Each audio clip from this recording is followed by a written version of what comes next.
What's up? This is Big D and Shade from Takayaki Anime. Yo! And we are back for our upcoming thoughts for the fall season of 2017. The season of the sequels. Yes. I think we should dub it.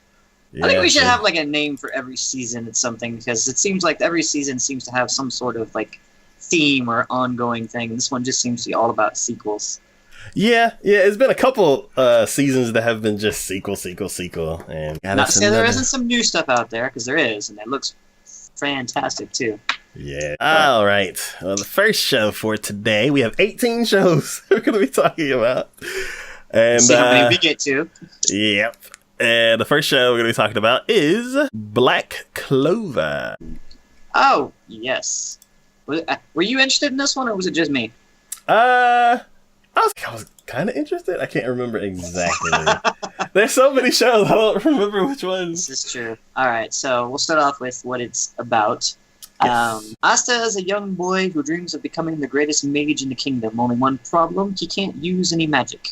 Luckily for Asta, he receives the incredibly rare 5-leaf clover grimoire that gives him the power of anti-magic.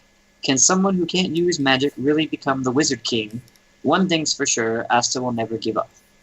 So, automatically, reading this and thinking about it, my first impressions for this was, I see Hero Academia in this already. I see the regular bastard magician. Well, but see, he can use magic, so I don't know if that's really, like, pertinent to that. My main thought is that here's a person, just like in My Hero Academia, he didn't have a talent, he didn't have a skill. And then he's essentially given something equating to that, but has no idea how to use it or what to do with it, basically. Okay. And it seems kind of interesting, depending upon how they craft the world. I could see having anti-magic being extremely powerful, just because you got to think about it. I mean, think about, like, first world of magic that comes to mind is, of course, Harry Potter. But if you think about Harry Potter and how often people, like magicians in that world, use magic. I mean, their whole world is magical. Everything centers around magic.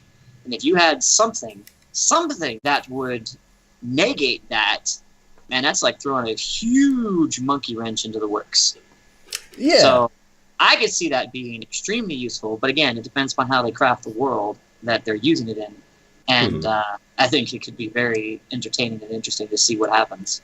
So yeah, the part of that reminds me of Bastard Magician is because his one specialty was like nullifying magic.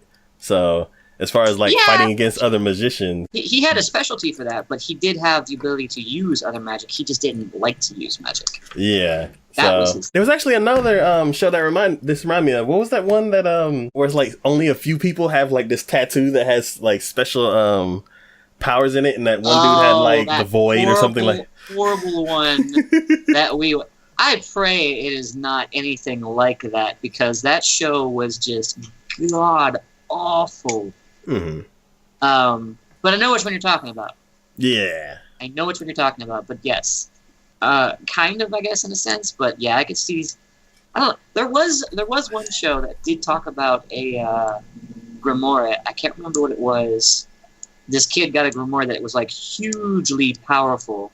It wasn't anti-magic that it had, but he basically recreated the world with it. And then he was taken to school by another magician, and they were kind of like keeping a close eye on him, because it was like the grimoire was like really evil in a sense. So I don't know. We'll see how they do this.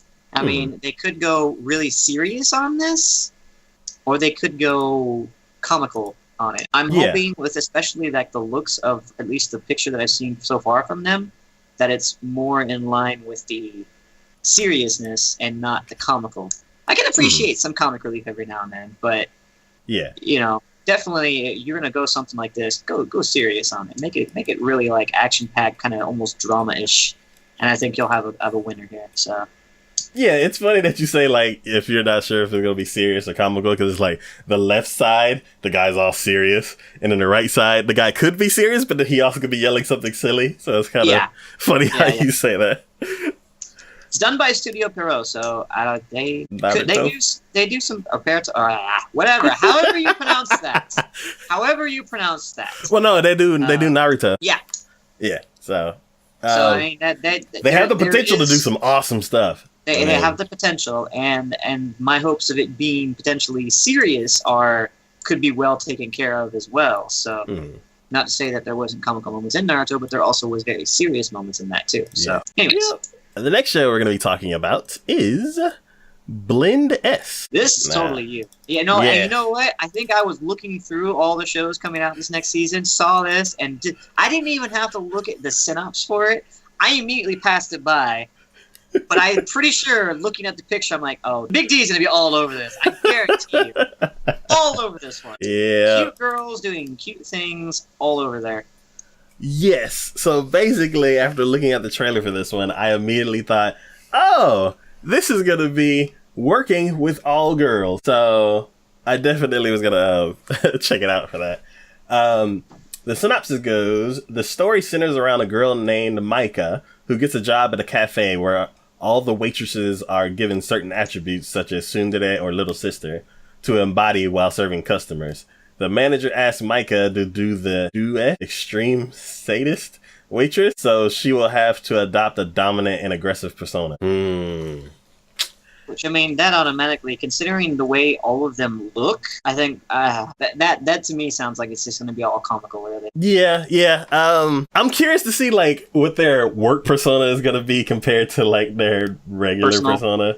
Because, like, they go out and they'll be like, I got a and then go back to the break room. It's like, it's just, like, completely different. So, complete 180, yeah, I look forward to seeing, like, stuff like that. Like always, I like shows with cute girls doing cute things, so I'm definitely gonna be looking forward to this one. But I mean, maybe it'll be good. I don't know. Like, the initial, like, art from the picture on it kind of threw me for a second, and I was like, I don't know if I'm in the mood for a cute girl doing cute things type of anime. But the premise sounds at least somewhat entertaining, so I guess it could be potentially good, depending. Could have some comedic aspects to it, but we'll see. Okay, so I know you like working, so I'll let you know if it's like anywhere similar to working. Yeah, but see, with working, their personas were them. That was what they were. Yeah. See, I don't know if to me having them be like forced upon them, the personas that they have, will make it seem just too fake or blasé. You know, it's like having that idea in your head because I guarantee you, if you see the opening part of it, you'll see them in their uniforms and doing their job, and you'll see the personalities. And then seeing them afterwards will be like, you know, people who actually see movie stars, and like they'll see them in movies and then they'll meet them in real life. Yeah. And it's like a complete 180, and it's that disappointing feeling that you get. You're like, you're so hyped because you think, oh my God, it's such a wonderful person. They do amazing things. And then all of a sudden you see them in real life. You're like, oh my God, no, that's not even close. You know? Yeah. I hate to think that, like, getting hyped up and watching and getting, like, involved and enthralled in something like this, and all of a sudden be like, what the hell? Mm-hmm. So, I don't know. Okay. Well, we shall see. The next show we're going to be talking about is Dia Horizon. Yes. Oh, well, yeah, automatically. Swinging at it the other way around, where, you know, you're saying if it's cute girls doing cute things, that's all... You know, you're, of course, going to at least check it out. Yeah. Here's a fantasy anime. Yeah. Hell yeah, I'm going to go check it out. I want to see what's going on here. And not only is it a fantasy anime, it's a fantasy anime done by Square Enix. I feel like they've done one. Did they do that other one? They don't do too many, but they have done like a few every now and then. Mostly they do like movies based upon some of their game titles, but that's usually about it. But like this, just like, oh yeah, the synopsis for they have it doesn't really say a whole lot, unfortunately. A multimedia project by Square Enix, Dia Horizon. The first part of the project will be a TV anime, so it sounds like they're going to do like multiple different things with it, and probably correlate with like a game or something like that, which is fine. But at the same time, this is one of the ones I had to actually look at the trailer. I had to pull a U on this one and be like, oh, what's this going to look like then and everything. It looks awesome, honestly. It's kind of a teaser trailer that they had for it. At least I wanted to see some actual animation in this one. I did, but I mean, it got me stoked. It got me hyped for it. I'm like, oh yeah. And I mean, I see some of the characters, at least from the little bit of a trailer, and even in the little poster they have for it, that I remember from other Final Fantasy games. So that's kind of got me kind of like, ooh, I wonder where they're going to go with this. This seems like it could be interesting. So, not a whole lot to say about it, other than I'm looking forward to seeing what they come up with. Okay. Because I don't think I've been disappointed in anything with Square Enix when they've come out with like animes or anything. I mean, hell, I remember the Final Fantasy anime that they came out with. Not the 3D one. It was an actual anime, older cartoon one, and that was like, I mean, I think I marathoned that in like 2 days. It's like 24 episodes, and I was like, no, I gotta watch more. Every opportunity I had, I'm like, no, I gotta watch more. That's always your stamp of approval. I remember recommending you one show, and you're like, oh, okay, I'll check it out. And then the next day, you're like, oh, that was so good. I'm so done. I'm like, glad you liked it. I appreciate the recommendation. Yeah. One thing that I'm worried about as far as like shows that have an anime and a game and like other projects with it, it's the story. Like how it's gonna actually like just stop or something. Yeah, because it's like one thing, it's you got 4 hours to tell a story if it's gonna be a one core show. And with a game, you like as soon as I think of Square Enix, I think like a very long story. So I'm curious, like how much are they actually gonna put into how long is the story? How much of the story they're gonna put into the anime? Because if they cut out too much, then it falls into that trap that a lot of shows fall, where you didn't get enough from the anime. And because they're saying it's all together and it's not really, there was this really cool game and now they made it into an anime like they've done with Tales of Eternia or Tales of Destiny, which is I think the American name for it. The Tales of Eternia is like 3 PS1 discs and the story is like super duper long. And in Tales of Eternia, the anime is like 12 episodes and it doesn't like dive anywhere near as deep into the story. So I'm curious like how it'll actually play out. So I'm hoping for the best because like you said, the designs and everything from the teaser look really good, and there's only been one show that has been able to pull something off like that, and that was that Grand Blue Fantasy, where the anime looks really good compared to this like the very nice artwork that they concept art that they have for it. So I'm curious to see how it looks like moving, and I'm not gonna play the game, but I definitely want like a full-fledged story. So hopefully they pull it out. Hopefully. The next show we're gonna be talking about is Dies Irae, however you say it. Iria. Yeah. I think this one's you. I don't remember. Yeah. So, this one is done by what is it? What is the studio? ACGT, and I think this is the one. Yeah, they've done a few things like Kino's Kino's Journey. They've done an Initial D OVA. They've done Freezing, which I actually liked, even though it was a booby fighting anime. So I know they have the potential to do like fighting series, and I'm curious. Like I want to see if their fighting is going to be better than what I saw from Freezing. So the story goes: May 1st, 1945, Berlin. As the Red Army raises the Soviet flag, a group of Nazi officers conduct a ritual using the slaughter in the city to bring back the LDO. Supermen whose coming would bring the world's destruction. Their success remains unknown. Present day, Suwahara City, Ren Fuji spends his days at the hospital due to a violent fight with his best friend, Shido. He tries to value what he has left to him, but he is haunted by Shido's words. Everyone who remains in this city will eventually lose their mind. A reoccurring dream of guillotine murders and the black-clad knights pursuing them. Could be interesting. Well, that's a lot to take in. Yeah, they kind of like gave you atmosphere without actually saying what's going on. Because it's like there's guillotines, there's Nazis, there's that seems like there's a lot. Yeah, there's a lot. Supermen who could end the world, and then they jump to two guys who had a fight, and one of them's in the hospital, and you're like, well, what? Yeah. So, like I said, the studio has done some stuff that I like, and the design from the key visual looks really cool. So I'm definitely gonna check it out. I don't think it's gonna be like Tanya, where it's gonna be like a World War I type action show from what I've seen. But I'm curious to see what they do with it. I can't remember if the trailer had anything really cool in it, but I'm definitely... It's like, I don't know, there seems to be an upheaval with that sort of setting, I guess, as of late. I don't know, because now, you know, we had Tanya, like, what, 2-3 seasons ago, so roughly? Yeah. And now we're having this one, and there seems to be like there was another one that was based on, like, that time frame war-wise, kind of, almost, but I don't know, maybe I'm wrong. Yeah.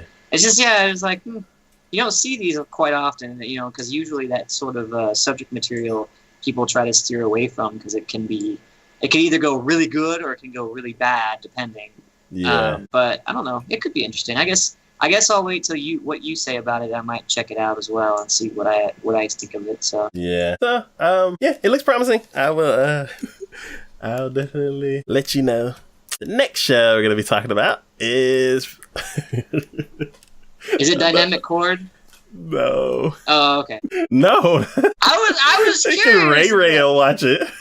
Oh, okay. Yeah, I'm not into boy band anime, nah. Hey, I saw a musical and I'm like, well, maybe. I don't know.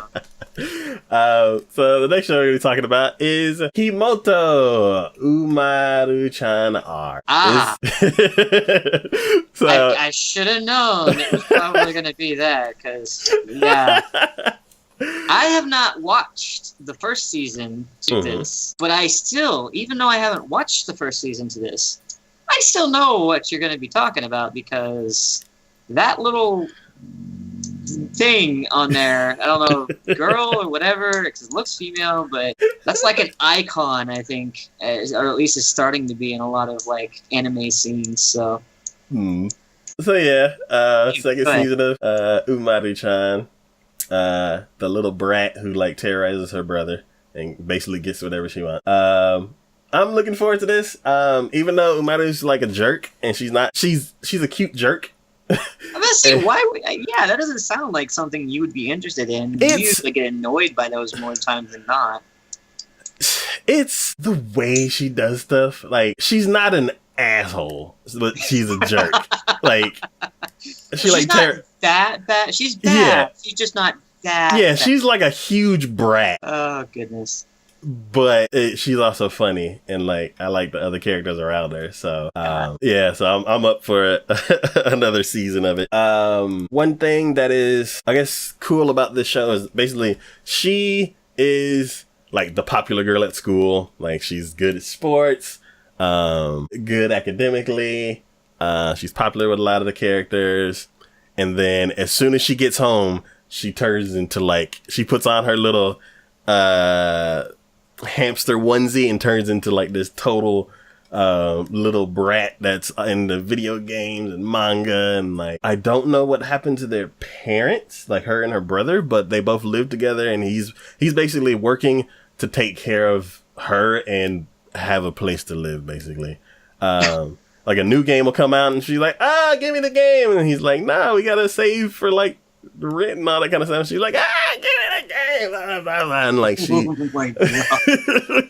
like, he'll eventually get the game, and like, the brother is such a wuss. Like, I don't like him, and because he's older than her, and he is basically paying the bills and everything. So I feel like he should have some backbone and like stop her from terrorizing like everybody. But she don't like that at home. As soon as she goes to school, she's like prim and proper and like, good Lord. like the gorgeous models in the school. That's what I was talking about with that other one about the ones who were working at the cafe. Like, Mm-hmm. I think more times than not, it's probably a good thing I haven't watched that series, because more times than not, that would, I think within like probably the first episode, or probably even like the first half of the first episode, I'd have been like, okay, I can't stand her. Nope.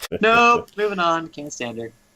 But yeah, so it's funny characters that I like. I'm kind of hoping that the brother kind of gets a backbone in season 2, and there's not really anything that she's aiming for. It's just like a slice of life. She's just doing whatever she does and meeting different people and encountering different situations, and it's pretty cool. It's all right show. Again, slice of life. Yeah. And you know how finicky I am with those, so yeah. I'll watch them every now and then, but they really got to be something special for me to watch them. So the next show we're gonna be talking about is Infini-T Force. So oh yeah, no, this is entirely you. Yeah. You know what? I didn't even like. I read the first line and was like, nope, not gonna do it. Not gonna do it. So this show, even though it's not like it's an old school superhero show brought into current time.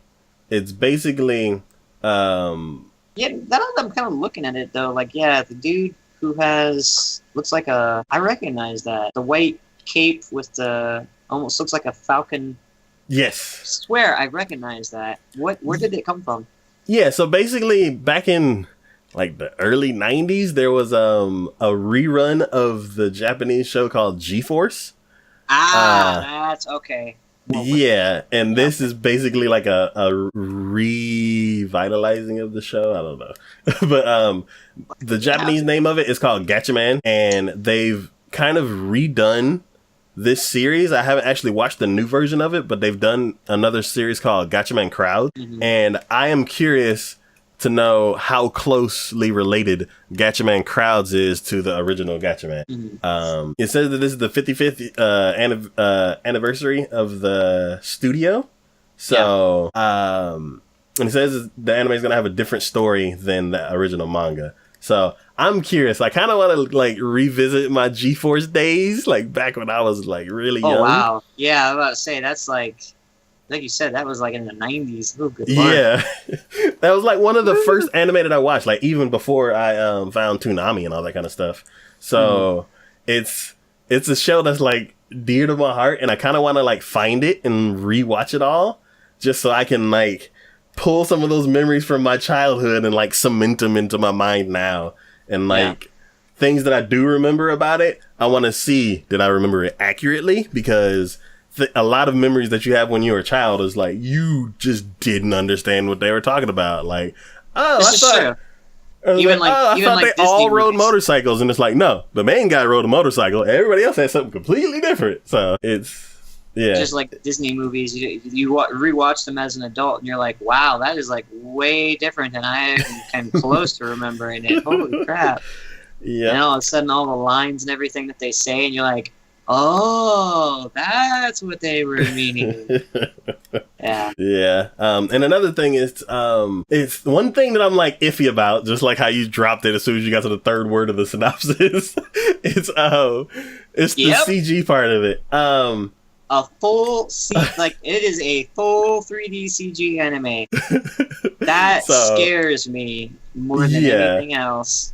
So I'm curious to see, like, one, I'm like, it's the show from my childhood, so I'm definitely gonna watch it. Two, I'm like, I hope they do a good job with the CG, because the trailer looks kind of cool, but I don't know. I never watched the trailer because obviously I saw CG and went, nope.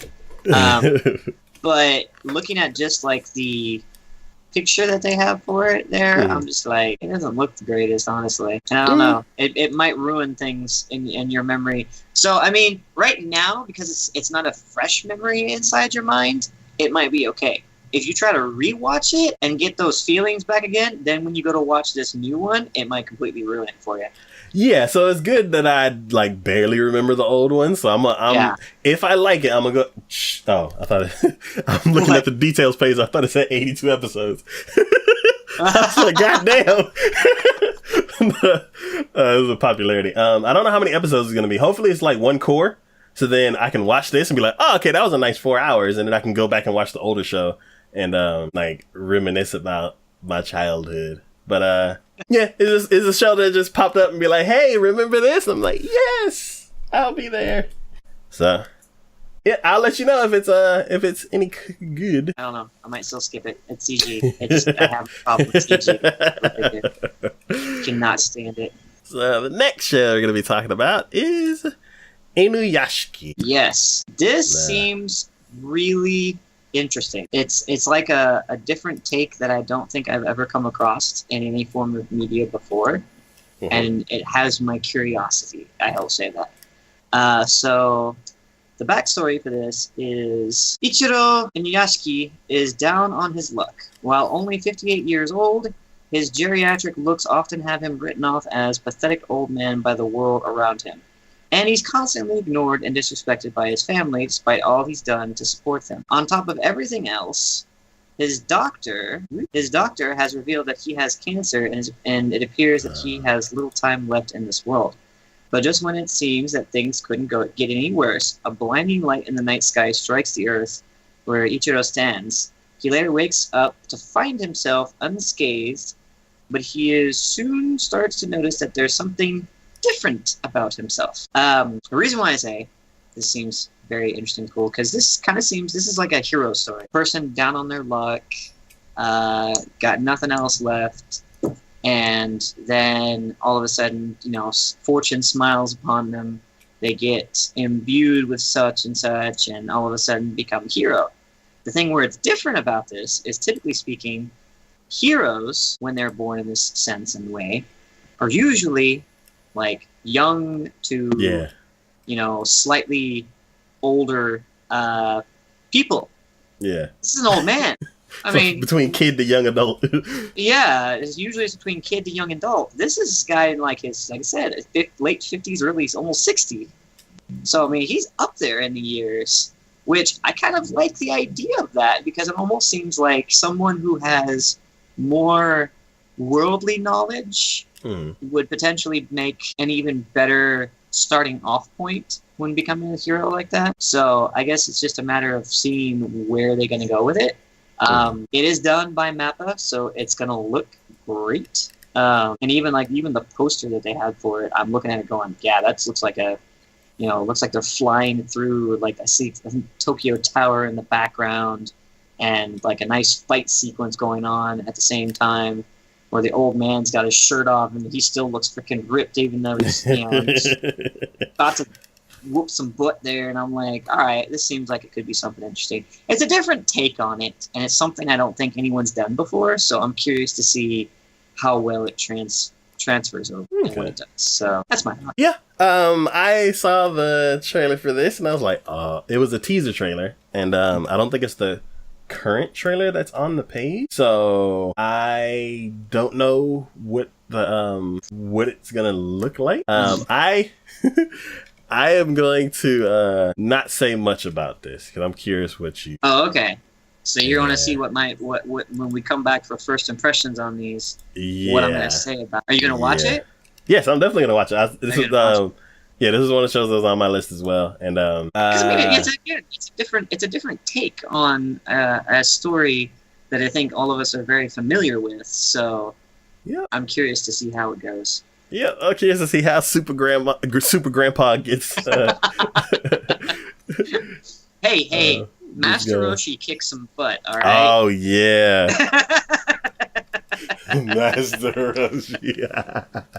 Master Roshi, for his age and how perverted he is, can still kick some butt. Yeah. I'm curious to see.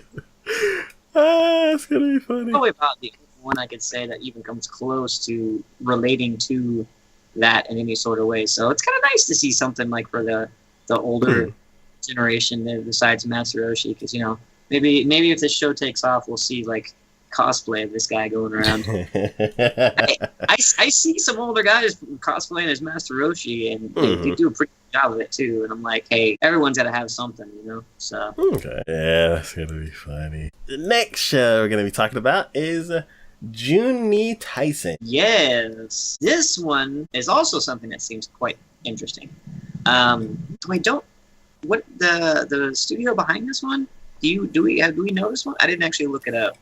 Oh, no, I think they're a brand new studio. Okay, well, it makes sense. Let me double check. There's one studio that's like brand new. I think this one may. No. They've done. So there's three studios that I don't know anything about, and this one they helped on a bunch of different shows, and I think this is the first like solo project for them.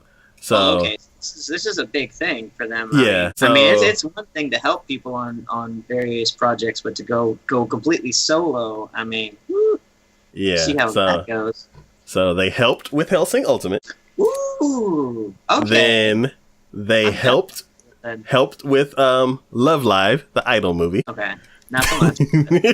Then they did the OVA to Drifters. They're the only people credited on AniChart. Okay. Which is also another dark action anime. Okay. And then they did like 4 other shows, and then now they're doing Juuni Taisen on their own. So gotcha. They got the darkness down. They do, which it seems like this is really going to kind of also take place with this as well. So the synopsis for this one is 12 warriors who are burdened with the names of the 12 Chinese zodiac members fight with each other's lives and pride at stake, all to grant just one wish. And that had me the Holy Grail War. Enough. Yeah, that did kind of seem like that, which I did like at least one version of that. It had me interested enough to look at the trailer for this one, and the trailer, that looked fun. That looked action-packed, and like people doing like the craziest and weirdest things, different moves, powers, and all sorts of crazy things getting pulled out. I'm just like, all right, I'm on board. Hell yeah, let's get to it. And now that you told me that they actually helped with Hellsing Ultimate, oh yes. If they even have an eighth of the type of style and know-how with action and such, then this is definitely going to be a good one. So this might not be one where the storyline is going to involve a great deal, but at least it will look really pretty, and the action should kind of keep you on the edge of your seat for the most part too.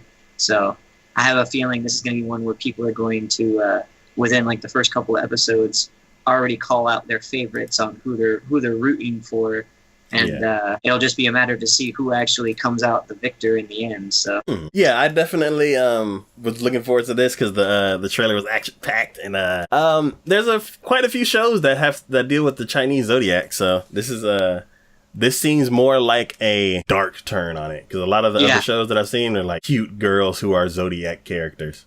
Yep. And I'm like, okay, well that's fine. Yeah, but now it's like somebody's a bunny, curious. But she got like freaking blades on her. So I'm like, okay, this is gonna be good.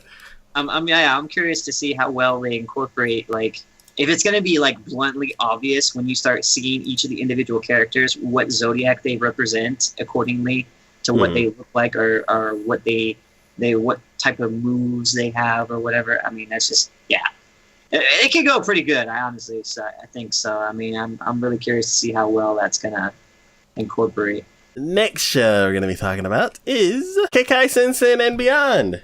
Yes! Is it actually going to air this season? I know, right? I mean, about damn time, honestly. Good lord. I think we talked about this like going. Yeah, I think we talked about this like 9 months ago. It feels like, if not. Yeah. So, yes, this is the second season to Kekkai Sensen, and I'm just...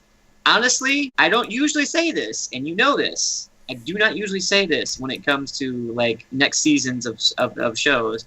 I might have to at least watch like the end of the last one, because I mean, look at it this way: there literally I don't even remember if I finished it completely, and there literally was so much going on, and as far as like the different powers and who did what and how this like all correlates with each other. Like, I have a pretty good recollection of it, but I still can't remember like exactly how they finished up the season itself. So I'm just like looking at it going, because I mean, this world is just huge with different powers, different people.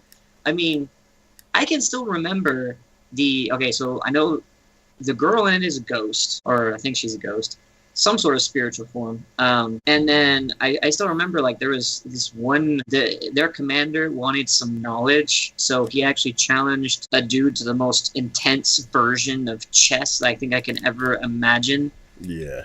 in which like you had to like survive for like, depending upon the amount of information that you wanted, would depend upon how many hours in the day and what the severity of it was that you had to actually survive for. And I think he had to survive for like almost a week straight, like no breaks, no stop. You literally are just sitting there playing chess, but it was like a multi-board, multifaceted chess. I'm just like, holy crap, damn. I mean, I'm highly looking forward to this. I want to jump right back into it and see what more they can bring to it.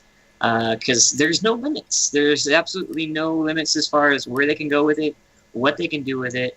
Because you're living in a world full of the craziest people with powers and monsters and different extraterrestrial beings, and just like your imagination is the limit, and that can just go anywhere. So yes, I am highly looking forward to seeing what they're going to do with it. I think it could be amazing. I'm hoping they amp it up even more and just make so much more out of it. So. Yep, I remember you talking about this last year, so I know you're definitely excited for it. Me, I watched the first episode and I just kind of dropped off, and I'm like, I don't know what it is. I love me some bones, but it is bones too. For some reason, I just cannot get into this show. So I'm not even gonna promise that I'm gonna watch the first season and then catch up and then watch. No, it's not. No, I'll watch it whenever I get around to it. Because I promised I was going to catch up like maybe 3 times last year, and I'm like, nope. Still on episode 1. So yeah, and you promised that about Natsume too, and we see how far that went. Yeah, I watched one episode of the 5th season. Of the 5th season. It's Bones. I'm pretty sure it's going to be really good. From what I remember you saying, it's a really interesting show. Anybody out there interested, go ahead and check it out. I know it's popular. I've heard of a couple other anime podcasts who really like it. So, it's probably going to be awesome. The next show we're going to be talking about is Kino's Journey, The Beautiful World, the animated series. Now, I had to do a double take when I saw this, because at first I was like, I recognize that name. I don't know where I recognize that name, but I recognize that name. And then I started reading the synopsis for it, and it took me a minute, but it finally clicked. So, synopsis for this is, the story follows the travels of Kino, a young adventurer who rides a talking motorcycle named Hermes. They explore the people and cultures of different places throughout their adventures, and spending only 3 days at each location. And it wasn't until I got to that part that I realized, I remember this. Now, I thought this was like a continuation, but when I looked into it, it seems like they're, in essence, rebooting the series, essentially doing a redo as far as that goes. Mm-hmm. But what I remember, and I didn't even watch the whole thing of it. A friend of mine actually had the whole thing, and I watched a couple episodes whenever I was around. And this show, it is definitely, I don't know, it seems kind of like a slice of life, because really all you're doing is following around this girl and her journey and whatnot. Because I don't think there was ever, at least as far as I remember, like a specific goal in mind. It was literally that all she was doing was just riding around, and she'd help people with whatever problems they might have, but she only ever stays in any one place for 3 days, and then she moves on. And it's just, I think it's interesting, because, I mean, their only companion that she has is the motorcycle that she talks to and talks to her. And, it's a girl? Yeah. Oh, okay. And I know it's kind of ambiguous when you look at, especially the picture, but yeah, at least the original. I don't know if they changed that or whatnot, but I know in the original it was a girl. So I don't think they would change that for any reason, at least that I could think of. Anyways, but it really seemed, you never knew what was going to happen, because it was always someplace different, and the world that they are in, though close in proximity to our world, is also slightly different as well. But like literally, I remember seeing travels going all over the place, and she's a survivalist. I mean, she would catch her own food. I think I remember seeing one episode where they were going through a winter area. They were in the forest, snow all around, and she actually was like, you see her trapping rabbits and stuff like that. And sometimes it's a matter of going to a town and finding out what's going on and just seeing what the different culture brings there. And other times it's just the in between areas that she's been and where area she's going to. So yeah, again, this is very much I know they have it classified as an adventure / drama / fantasy. But to me, I don't know if it says I guess it is kind of those things in that line, because like I said, the fantasy, I can see that simply because it's a talking motorcycle. But then also because like the world is like it is our world, but is slightly different. So there was some kind of fantasy elements involved in it as well. But I almost kind of consider this a slice of life too. Okay. So before we started streaming, you had mentioned the show that it was a sequel or maybe a reboot. Yeah. And I had just checked it out, and it was a 13 episode series back in 2003. Yeah, so that's what I remembered the actual when I heard Kino, and I was like, Kino, beautiful. That sounds very familiar. Yeah. And then I looked into it, and I was like, oh, that one. I never watched the full 13 episodes of the original series, but I did watch some, and it was very entertaining when I did watch. So, so this is because like I'm interested in this, so I kind of want. I'm definitely gonna watch the first episode, like everything I do, and then depending on how it goes, I don't know if I want to go back and like watch the old one and then watch the new one, like I did with Yozakura Quartet, because with that show, the animation quality was like ramped up so high that even though the older one still kind of held up, and I like the older the characters in the older one better compared to like the not cliches, what is it? Tropes or not trope? What is it? Yeah, the style of characters that they had in the newer one, they kind of aged down to, I guess, fit a certain demographic, and I didn't like that. So with this show, I kind of want to treat it the same. I want to watch one episode of the new one, and I'm like, oh, if this is really cool, I want to go ahead and watch the original and then come back to this. So it's like I have a few shows that I've done that for. It's Full Metal Alchemist. I definitely want to watch the first one before I watch the second one. Yozakura Quartet, same thing. And then for this one, I want to treat it the same way because I don't want to kind of obsolete the older show because the newer one is either so much better or looks so much better. So I'm definitely going to taste test this one, and then I'll hold off and add it to my pile of like 900 anime I need to watch. But yeah, I know another person that used to do a podcast, and like she was really interested in Kino's journey. It was like one of her favorite shows. So I see that it's a very interesting show. Like I said, you never really know from episode to episode what she's going to come across. And the world is though similar to ours, which gives you kind of a familiarity with it. It is also different enough that you don't know what to expect. Okay. So there's another show that's kind of like that, Mushishi. Have you watched that one? Where it's kind of like a wandering guy, and he kind of just goes to different places through each episode. But yeah, you know how I am with titles. I would have to like. I don't always get them right off the top, unless you say something like Hellsing Ultimate. I'm like, oh yeah, absolutely. I know what you're talking about. So yeah, I don't have like a wandering character type of anime in my like list of favorite shows. So I don't know if that's whether I've tried them and don't like them, or if I just never found like a really good one. So out of the two, like I only have two that are in my head, and I haven't seen either of them. So I'm curious to try this one out and see if I might get into that genre. I think you'll like it. Okay. Next show we're going to be talking about is Kujira no Kora wo Sajo ni Utau, or Children of Whales. This is all you. Yeah. So this show is freaking gorgeous. Oh, yeah, JC's. Yeah. JC's staff, and this is all like washed out bubblegum colors. And I was about to say, looking at that almost reminds me of No Game No Life. Yeah, with the pink and yeah, it looks really pastels, really cool. Kind of. Yeah. So the synopsis for this is Chakura is the 14-year-old archivist of Mud Whale, a nigh-utopian island that floats across the surface of an endless sea of sand. 9 in 10 of the inhabitants of Mud Whale have been blessed and cursed with the ability to use Saimia, special powers that doom them to an early death. Chakura and his friends have stumbled across other islands, but they have never seen, or even heard of a human who isn't from their own. One day, Chakura visits an island as large as the mud whale and meets a girl who will change his destiny. Okay. Well, from the trailer, that change is not going to be a good change. Just throwing it out there. Yeah, because the beginning of the trailer, I'm watching it, I'm like, oh, this looks so good. And I'm like, everybody's like pray, like all praying together and like doing all these crazy things. And I'm like, oh, that's so cool.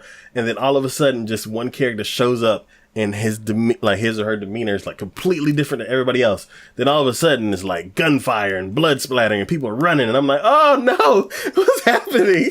So, yeah, I'm like super duper intrigued. Like I'm curious what is going to happen, in this show.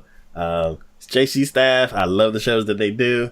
This show looks gorgeous. So I am absolutely 100% on board. Yeah, I don't know. It didn't seem like something I'd be overly interested in. I just didn't have, like, I don't know, other than No Game, No Life, where it had that sort of colorization inside of it, I didn't really think of, those, I don't know, those pastels just seem kind of weird to me for the type of, for anime and whatnot. But, I mean, I guess it could work. It worked in No Game, No Life, so, but, I don't know. I guess I'll see what you say about this one. Okay. The next show we're going to be talking about is Mahotsukai no Yome, or The Ancient Magus' Bride. Yes.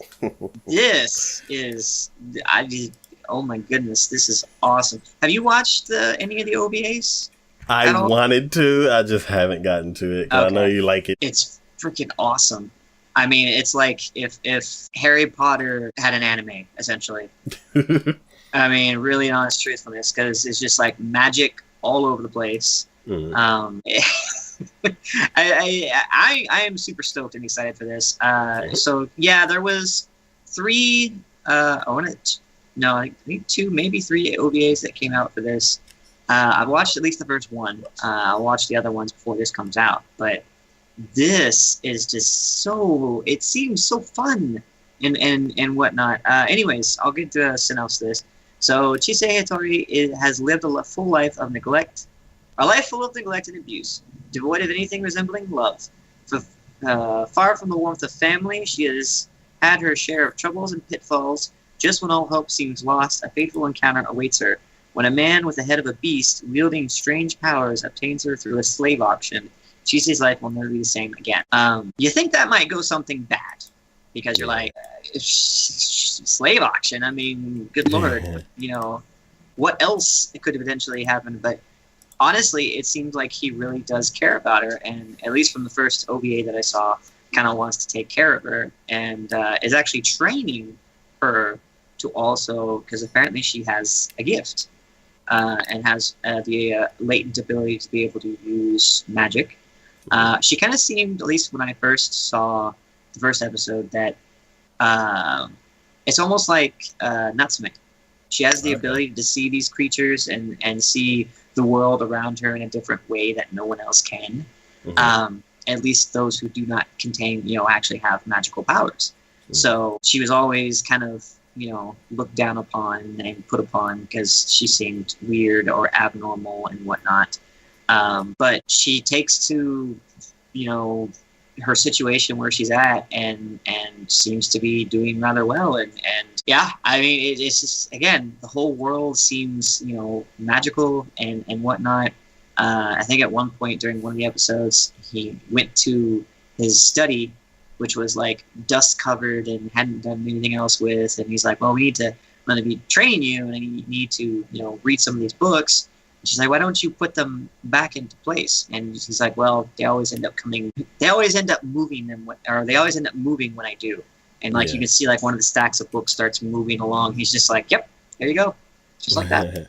It's just little fun things going on. And yeah, the OVA was kind of a teaser to me because it seemed like there was already some things set and you didn't know why. You were just kind of said, hey, okay, you just accept this is the way it is and just go move along with it.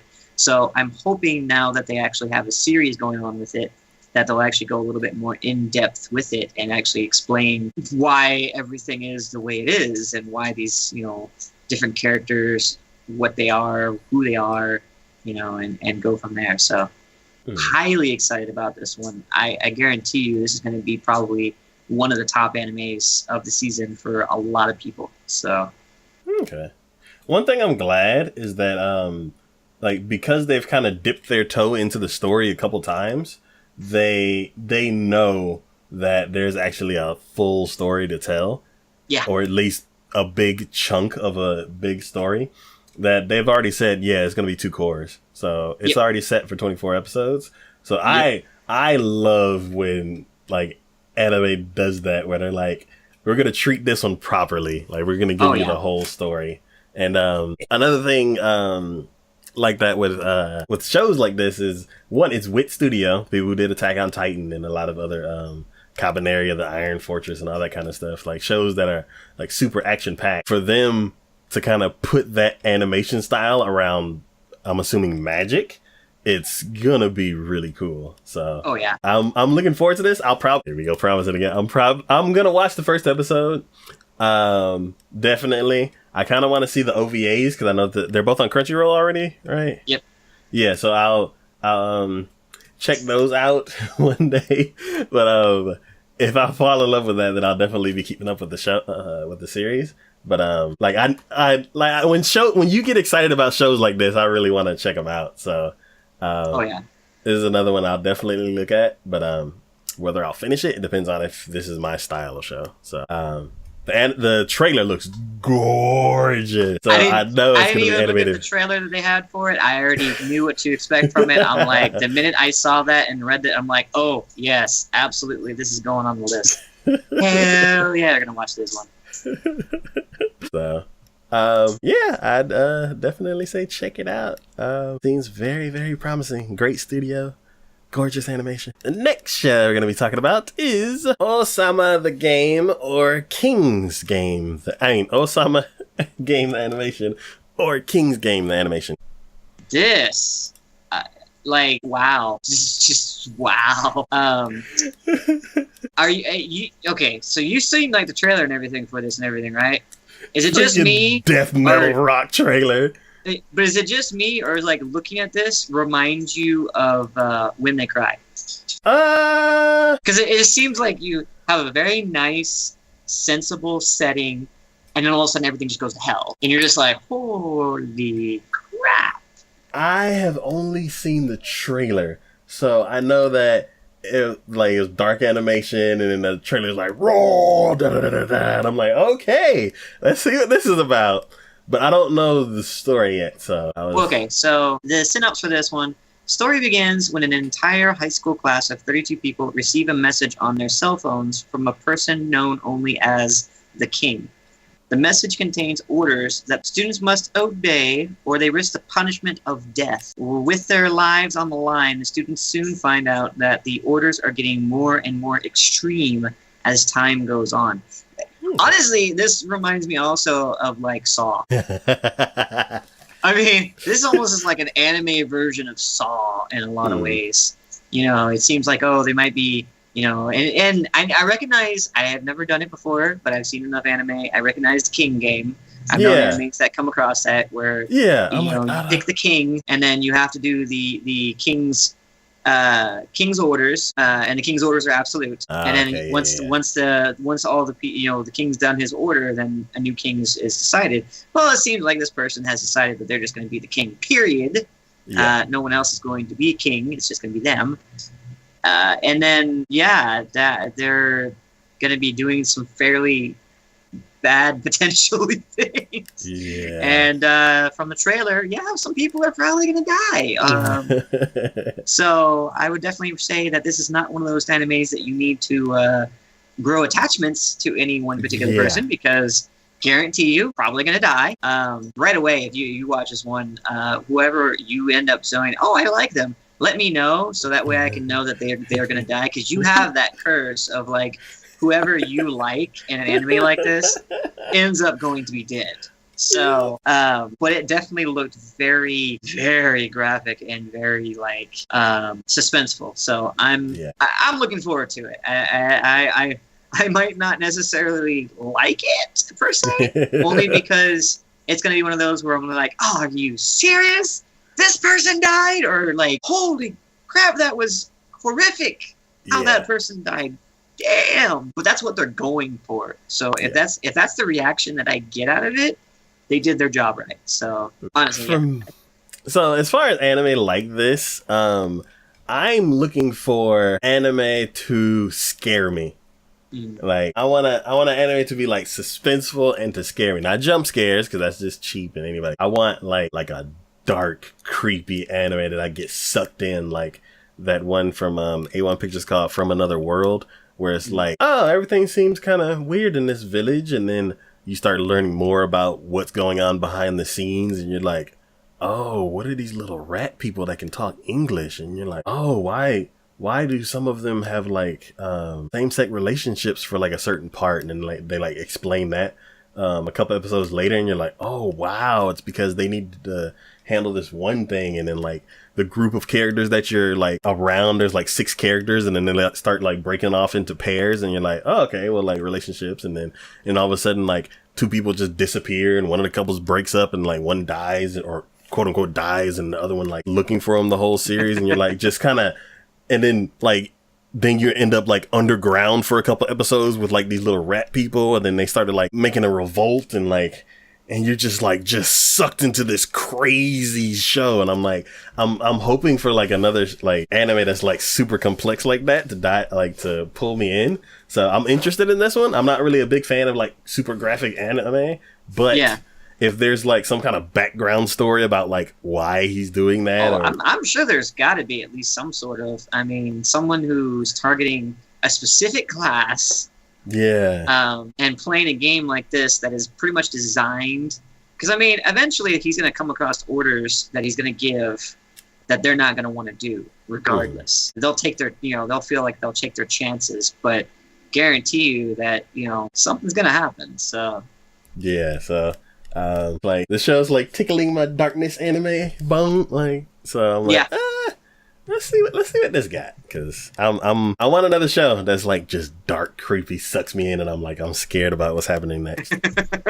Seems like this could be so. Yep. The next show we're gonna be talking about is like complete opposite. It's Robomasters the animation. So I did not think that. Yeah, no. So, this show is anime based on the DJI hosted Robomasters competition, which is the world's biggest student robotics competition. I'm like, oh, okay. From looking at the trailer. A lot to go on.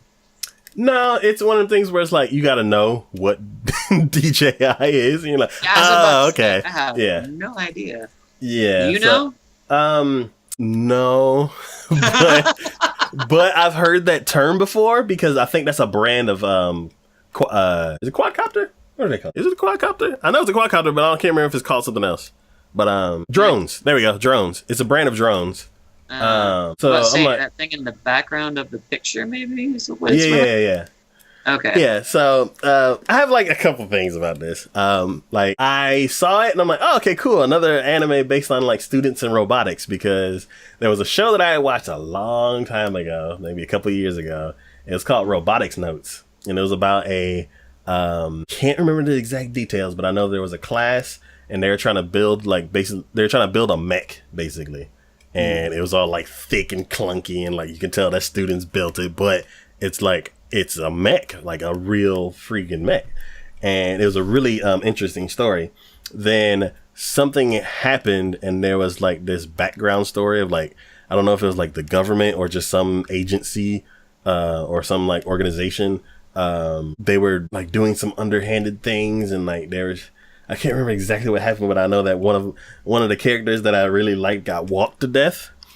And got what to death? Walked to death. Walked to death?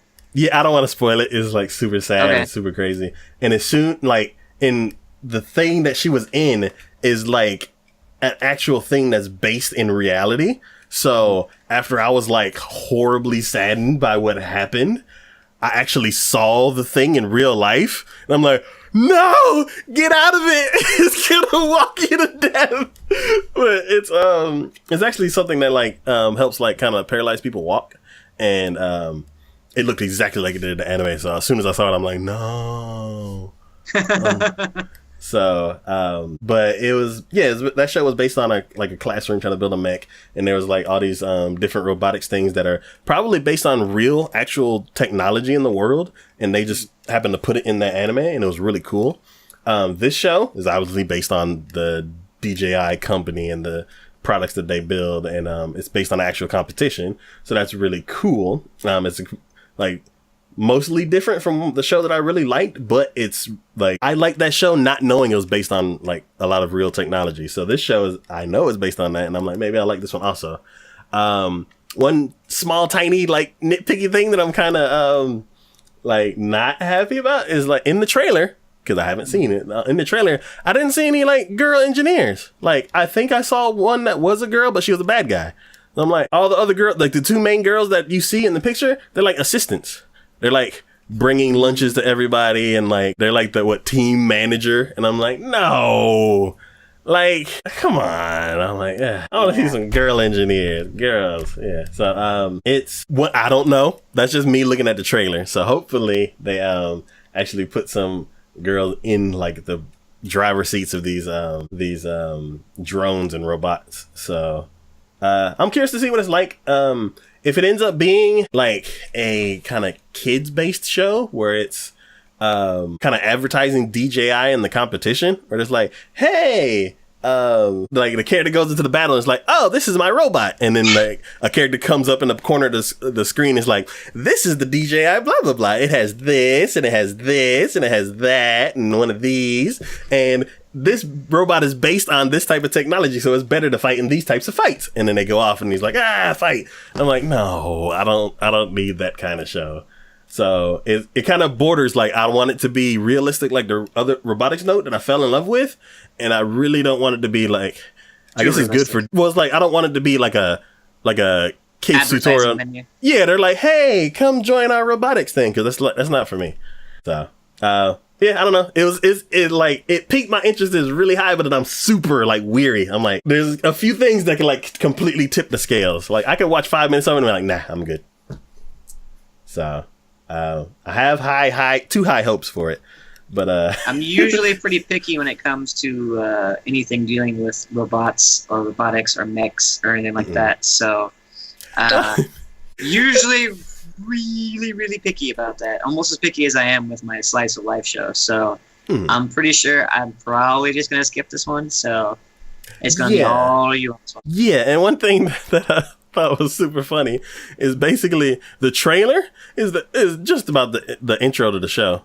It's like, it introduces all the characters. It shows them like, go get them. And like the robot flies into like the competition all like in a way that it doesn't really do in real life. But it's like, it's a way to show like the arena and everything. And like, it's a cool thing to put into the intro. So I'm like, this is basically the intro without any like subtitles or credits or anything. So hopefully that's not the case. Cause then I definitely know that the two girls are not going to be main like competitor, but yeah, I will check it out. I have high hopes that are too high for this show, and hopefully they can at least hit half of them. The next show we're gonna be talking about is Shokugeki no Soma San no Sara, or Food Wars, the third plate. Yes. I love everything about the show. If you all have not seen the previous 2 seasons that I've talked about, it's just, yes, this show is awesome. If you ever find yourself sitting down and watching Food Network for any reason, you will probably enjoy this if you watch anime as well, because it's the culmination of both. It's like if we take Food Network and put it into anime form, that's what Shokugeki is. And it's just awesome. Obviously, they go a little bit more than what your average Food Network show would do, both in, they actually give you details about the characters themselves and the people involved. And sometimes people have orgasmic experiences while eating some of the food. But it is still an awesome show to watch. Anyone out there who's a food lover, who can appreciate ingenuity and just the idea behind it. I mean, it's just so fun to watch. And the dude, even though the main characters can be kind of, pompous and, I've got this, I think he's still kind of the underdog, and you have that underdog feeling where you want to root for him, you want to see him succeed. And I think they do a really good job at basically making it to where he doesn't always succeed, but he gets really close. And, that's those instances where you're just looking at him going, hell yeah, that's freaking awesome. And the things he does and the things you see other people do. And honestly, and it wasn't until recently that I saw this too. There was actually something I saw online where there is actually an ice cream shop who is using liquid nitrogen to make their ice cream. I think I've heard of that. And they even have like cheese balls that they make or whatever using liquid nitrogen. So when you eat them, like steam will come out of your nose, like from the liquid nitrogen and everything. It's freaking cool to see and everything. But and there was a character in Shokugeki, is William saying this, who was actually like very technological in their food creations and everything. And she was like using liquid nitrogen. She did like other things involving, and it's very like different techniques, ways of cooking, different approaches, and yeah, it's just awesome in all sense of forms. Definitely a comedy. I would kind of rate it up there as a slice of life too, because you're following this one kid and his dreams of becoming a master chef essentially, and outdoing his father, who's a world-renowned chef. And it's not like in a bad way. It's like they've always had a competition between the two of them, and he just wants to be able to do better, and kind of exceed his father's expectations, kind of thing. And it's just so fun to watch. Nail biting all the time, because they amp it up so much, and like if you fail, then you get expelled from the school, and people have lost during like these Shokugeki tournaments. They've even like people have lost their prized possessions. It's basically because they put everything on the line. Okay. They someone lost their prized knife set that had been passed down to them from their family through generations, because they lost one of the Shokugeki bouts, and that's what happened. It's like everything that was responsible for them being a chef. And so like you get like some really high competitive like people who are really trying to give it their all, and sometimes they get barely inched out by something. So yeah, highly looking forward to this, man. This is another one like with Natsume. They could make like 20 seasons of this and I'd still watch it. Well. And on that note, not to put too much of a damper on it, I can't watch this show. It's the ecchi part of it that does it for you. Yeah, it kills it so bad. I have to say, like if you're facing it on just like that first episode, it's like after they like the peak moment. They hit the peak moment and then it drops down, and then they'll have another one later on, like 2 or 3 episodes after that, and then it'll drop back down again, and it's like a roller coaster with that. So it's like it's not a constant, but it is there. It's like I totally get that. It's just so even my wife Ray, she's watching it, and I'm sitting here like working on a show or like editing and doing stuff like that, and then I hear the parts that you're talking about, and they're like, "Oh, I've used this ingredient and I've done it like this," and they're like, "Oh my god, that was so amazing! I didn't even think of that." And then like 5 minutes later, then it's just like, "Ah!" And I'm like, "What the hell?" And I turn over and like some girl's like glowing gold, and she's like upside down and like drooling, and I'm like, "What in the world?" And then like it would end, just like you said, and then they'd go to the next person, like 2 characters be arguing, they're like, "No, blah blah blah blah blah," and I'm like, "Oh, okay, that's kind of cool." And then all of a sudden I hear, "Whoa!" And I turn, and like a sumo wrestler is like just grabbing his crotch and drooling, and I'm like, "What in the world?" And then that would end and it would go away, and then they come back, and then like a whole episode would be just like character development, and they'll be talking about all these different things, and it's like I'm not like watching it, I'm just hearing it, and I'm like, okay, this sounds interesting, and it'd go on for like a couple episodes, and then all of a sudden, and I'm like, So I'm like, I get why everybody loves the show. It's just I can't. It's like dry. It's like, okay, we're doing good. Edgy. Back on the road. Okay, we're doing good. So it's not for everyone. It's not for everyone. It's not for everyone, granted. But I think for those who can get beyond the ecchi moments that happen throughout it, and then just really whoever really appreciates like cooking and food shows like that, and the ideas that they come up with and things that they do, and if you have the idea of like, you know, rooting for the underdog and everything, this is definitely an anime worth checking out. I absolutely agree on that, like that point, because in the first episode where it's like the guy, like they were coming to take the restaurant or something like that, and he like challenged them to cooking or something like that, and he just grabbed some scraps and just made like this amazing food. So like it's a really, really cool show. It's just, and he had like the techniques that he used, or he made like, was it like pseudo meat where it wasn't really meat, but he cooked it and made it in such a way that it actually seemed like it was, and it like when they cut into it, it was juicy like good cooked meat would be. Yeah. And you're just looking at it just going, wow. Yeah. Holy crap. Yeah. You know? So for most people, this is a crazy amazing show. Just like he says, just like the Food Channel. Like I actually know somebody that I'm gonna recommend this show to now, because I've seen him like streaming the Food Network on Twitch, so I'm gonna recommend that show for him. But that just kind of goes back to what we've always talked about before, where like anime is such a broad genre now at this point. It's such a broad media that it really, people I don't think should turn away from it. It's just a matter of finding that specific one, or that type, that genre in it that actually appeals to you. Yeah. And there's almost always going to be something for everybody. Yes, there are thousands and thousands of shows out there. There's definitely like a handful of two that would be perfect for you. So yeah, absolutely. And it's like, again, if you like food, you like watching Food Network and the different food techniques they come up with and things that they do, crazy things that they do. You know, I've seen some Food Network shows where they come up with like recipes, and I'm looking at it going, how did you do that? How did you actually create food out of what you were given? Because they'd have like a challenge, like, okay, you can't use this, or this.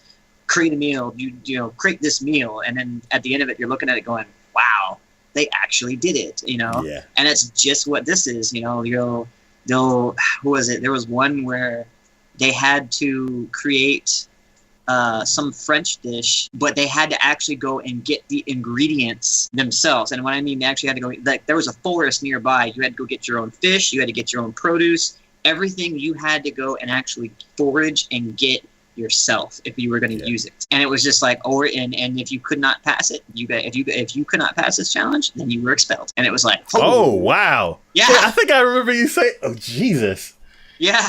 So it was on the line. It's like, if you cannot actually go and get your own material, own recipe for this stuff, and actually create what I have created using, he's like, oh, I use materials that I had here, but you can't use those. You have to use things that you actually find. Yeah. If you can't do that, then you're going to be expelled. I mean, it's a no holds bar. You know, it's crazy. Cool. So, but yes, I know it's not for you. Yeah. I was like, it's always. I'll say this: since you can't watch this one, since you have not, watch Natsume instead. Watch the seasons for Natsume, and we'll call it good. How about that? Okay. I'll try. All right. The next show we're going to be talking about is Shoujo Shumatsu Ryoko, or Girl's Last Tour. Yeah. So I know you definitely won't. Definitely won't what? Is this one that you're not liking? Because I'm guessing no. No, yeah, no, I'm on board with this one. Really? Even though the bubbly-headed characters? Yeah. Okay. I think I'm on board with this one simply because the premise for it sounds so interesting. Okay. And really the characters themselves are kind of bubbly, but like they're literally I think the creators kind of did that to stand out from them. because looking at this, like the world and the premise, oh my goodness, it's like dark, and I kind of like that aspect, and I'm curious to see where they're gonna go with it. So, but if you go ahead on it, you were gonna do something with this one. Yes, civilization is dead, but Chito and Yuri are still alive. So they hop aboard their beloved kitten crad motorbike and aimlessly wander the ruins of the world they once knew. Day after hopeless day, they look for their next meal and fuel for their ride. But as long as the two are together, even existence as bleak as theirs has a ray or two of sunshine in it. Whether they're sucking down their own fill of soup or hunting for machine parts to tinker with, for two girls in a world full of nothing, the experiences and feelings are the two share give them something to live for. Yeah. I mean, I don't know where they're gonna go with it, because I mean that sounds pretty like, at this point the apocalypse has happened and they are the only two people, as far as they know, in existence, living left. So it seems kind of interesting, and like it looks like the world just got completely trashed. Like it's just ruins upon ruins upon ruins, you know. And I looked at the trailer for this one too, and that definitely seemed like that too. And again, it's piqued my curiosity.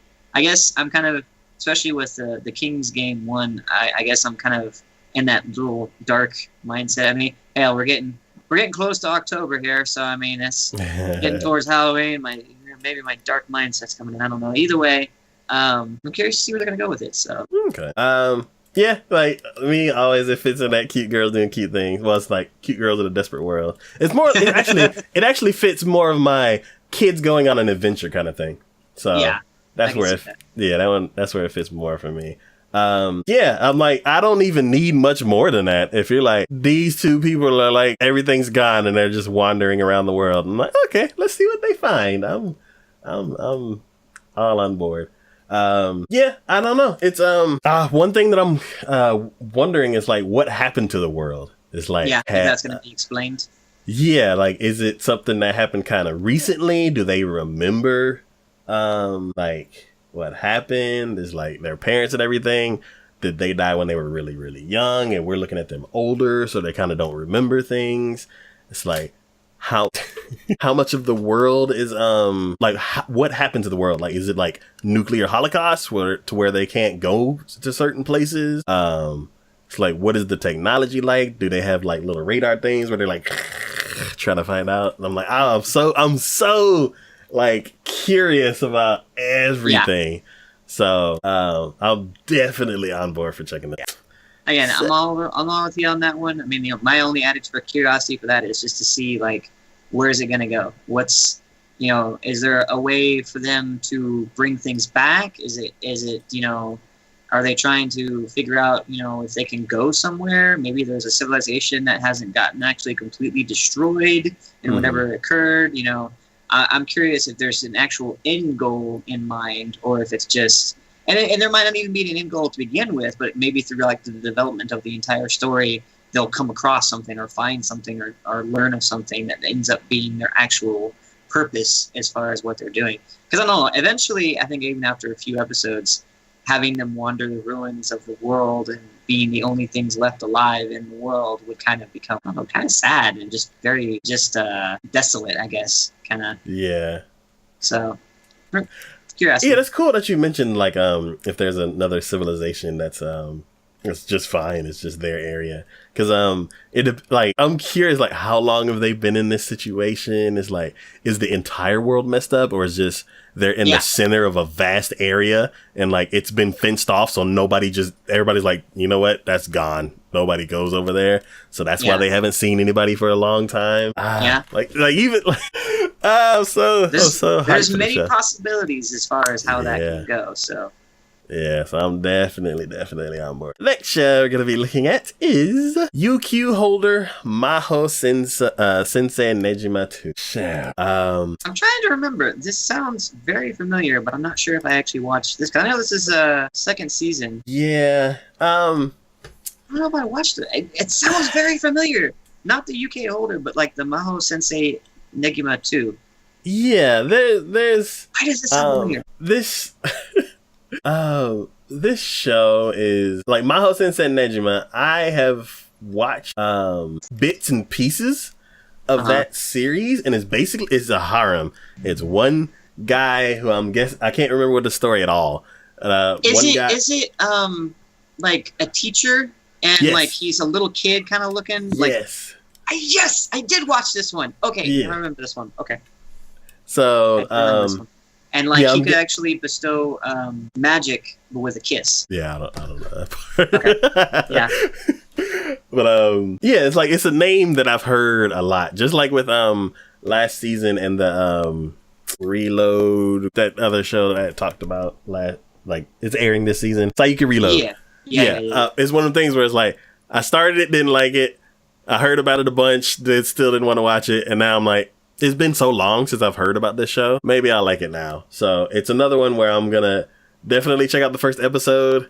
From the trailer, it's like it's a harem, so there's like most of the trailer was in a freaking hot spring, and like everybody was half naked. So I'm like, that's probably gonna irritate me, and that's probably why I never got into the show. But I'm gonna watch it again anyway. So I'm really curious to see, like, because it's JC Staff, and I'm like, I love stuff from JC Staff, and like I don't know a show that I don't like from JC Staff, and this might be the first one. So I don't want that to be the case, but I want to find out like about this show because I don't know, I just love JC Staff stuff, and like I like the action. So from the trailer, it looks like there's gonna be a lot of action and fighting and stuff like that. And I don't see the guy from the original. I don't see. I guess Negima is his name. That's why I was kind of curious. It seems like maybe this is in the future because I know originally the kid, he was red-haired, and you got that one red-haired guy on the right-hand side there on the picture. I'm not sure if that's him. Maybe grown up. No. So because his name UQ Holder, and in AniChart it says it's an adaptation of UQ Holder, I'm thinking it's like another generation. So it's kind of like it's like the Boruto of the Naruto series. So I'm curious. Like that's another reason why I'm like super curious, because I'm like, where's the guy? I don't see him. So and plus this is also the second season of UQ Holder. So it's so far removed from the original stuff that I'm kind of curious, like, what exactly is this? So I'm gonna check it out. I already know it's gonna be Booby City. So Booby City. Can we like tagline that or something and just be like, I think from now on, any type of harem anime that we come across or whatever that either we see in trailers or whatever, that should just be that when we say what it is and be like, well, that's another Booby City one. Yeah. So I'm all like creating things. So like Booby City is the harems. If it's just like ecchi, that's boobs and butts, because we said that a lot. We said that a lot like last year and stuff like that. And then like for some like we haven't been talking about a lot of ecchi shows recently. So yeah, I'm gonna go ahead and I like those two. Booby City is harems and boobs and butts is ecchi. So alright, sounds like a plan. I like it. We're gonna go with it. So I'm really intrigued because it's close to the show. It's kind of removed, and I want to know why I don't remember exactly why I didn't like the show. So we shall see. The next show, and I believe the last show we're going to be talking about, is Vanishing Line. Aha. I was almost like, I don't know. It's one of those like I'm halfway on board with this. I don't know if I'm fully on board with it yet, but I'm halfway on board. It's done by Mappa. Yeah. Got some good stuff there. Fighting, I think, is going to look gorgeous, and everything's going to look gorgeous with it. But the picture looks like it's done by Gonzo. Yeah, that grisly looking characters, like dark shading and everything that it does with it. I'm just like, that's why I looked at it and went, I don't know. It seems like based upon the animation and the guy like wearing some sort of like superhero looking, but it's kind of like old grimy. I'm like, I don't know if it's going to be like overly cliched, and I'm just going to hate it if it goes like overly cliched and everything. But anyways, so the anime story is set in a prosperous city named Russell City, what I mean. Even as the city celebrates its success, a conspiracy that threatens to shake its world has been set in motion. A man named Sword, again, their naming for this stuff is just awesome. So, a man named Sword is the first to hear the earliest stirrings of the plot and throws himself into a shadow war in order to expose it. His only clue is the keyword El Dorado. Yeah, he meets Sophie, a woman searching for her older brother who left her with only a message with the same word, El Dorado. With Sword having also lost his younger sister in the past. See, that's what I'm saying. That all just sounds so cliched. It really does. With Sword having lost his younger sister in the past, both are drawn together by the word and the work together to find its true meaning. So that's why I'm like, yeah. It sounds like it could be cool. It sounds like it could be interesting, entertaining. But when like the plot line sounds like just a drawn out cliche, oh, their sister lost. I guarantee you, the brother is not dead. If they're gonna go cliche, they're gonna go this far. The brother's not dead, but he's somehow connected in like the overlining plot, and he'll make like a supposed like resurrection. Oh, I was never dead, and I was, it's just God. It's like or he's the bad guy. Or he's the bad guy, yeah, exactly, Anyways, it sounds like it could be cool. It's done by MAPPA. I've always enjoyed things from MAPPA, at least for the most part. For the most part. Most part. They do some really good stuff. Occasionally there's some flops, but they do some really good stuff. I'm curious enough about it to give it a look. I just don't feel like this is going to be one that I'm probably going to continue for overly long period of time, simply because it seems like it's just gonna fall flat. And again, I just feel like there's so many cliches roaming around here that it's just gonna be like, oh God, can you just stop? It's so predictable. I hate predictability and plots and sublines and stuff like that. It's like, no, I want something unique, something interesting, something I could not have guessed, and that way I am more invested in the story and therefore have an actual hook into it, instead of being like, well, this is gonna happen, and then like the next episode, yep, it did happen. Look at that. Yeah. Anyways, that's my thought on it. So like always, I just watch the trailer and then I read the story like during the show, so I'll find out like more details later. 'Cause I like first impression kind of stuff. Yeah, the trailer was like, it kind of reminded me of Akira because he's like on a motorcycle and everything, and then like he has like his sword out to the side and he's like dragging it along like walls and stuff like that. And I'm like, oh, okay, this is kind of cool. And then the trailer ends with like either a punch or a kick. I can't remember what exactly happened. I'm like, well, what? So, that intrigued me. I'm like, oh, okay, that's gonna be cool. I want to know what happened. Like, why did they show me that? Like, that was confusing. Yeah. And then, now that I know the story, I'm like, okay, so long lost sister, maybe the brother's gonna be a bad guy, and El Dorado is, don't know yet, but maybe his lair. I don't know. But yeah, I'm curious. Like, I want to find out like what it is. If it's too easy to guess, then I'm like, come on. But I mean, El Dorado is the city of gold. So, yeah. And they said this was a prosperous city. I don't know. Maybe that's what there's something else is going on. But yeah, I don't know. Either way, I don't know if I'm halfway on board with it. So we'll see within the first episode whether or not I actually get hooked on it or not. Okay. Yep, I'm not necessarily hype or anything either. I'm just curious. I'm like, wait, what's going on? So yeah.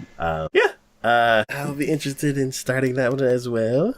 Well, that is all of our 18 shows that we're going to be starting in October when the new season starts. Quite a few shows that we're like really hyped for. Other shows that we're like, I'll check it out. And other shows were like, they didn't give us enough information.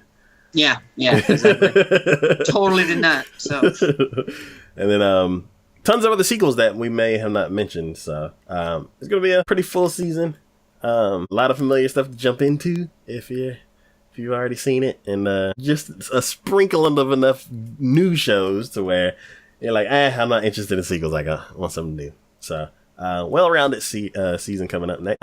In a month, around the 1st, or we usually do the last Sunday of the month, but there's a scheduling conflict maybe, so we may do the 1st of October. But we will be talking about our final thoughts for the current season, which is the summer season. Quite a few interesting shows that we've started already. So some good stuff this season. Yeah, I'll try to get some time to catch up because I'm so behind. But yeah, as usual, we'll be back in about a month or so. And you can always contact us on Facebook and Twitter at Takoyaki Anime. And this has been Monthly Ketchup 29, and we'll see y'all next time. Bye! This has been an interesting season, I have to admit. Yes, a season of a lot of brand new IPs. I mean, they could go really serious on this, or they could go comical on it. I'm hoping, with especially like the looks of at least the picture that I've seen so far from them, that it's more in line with the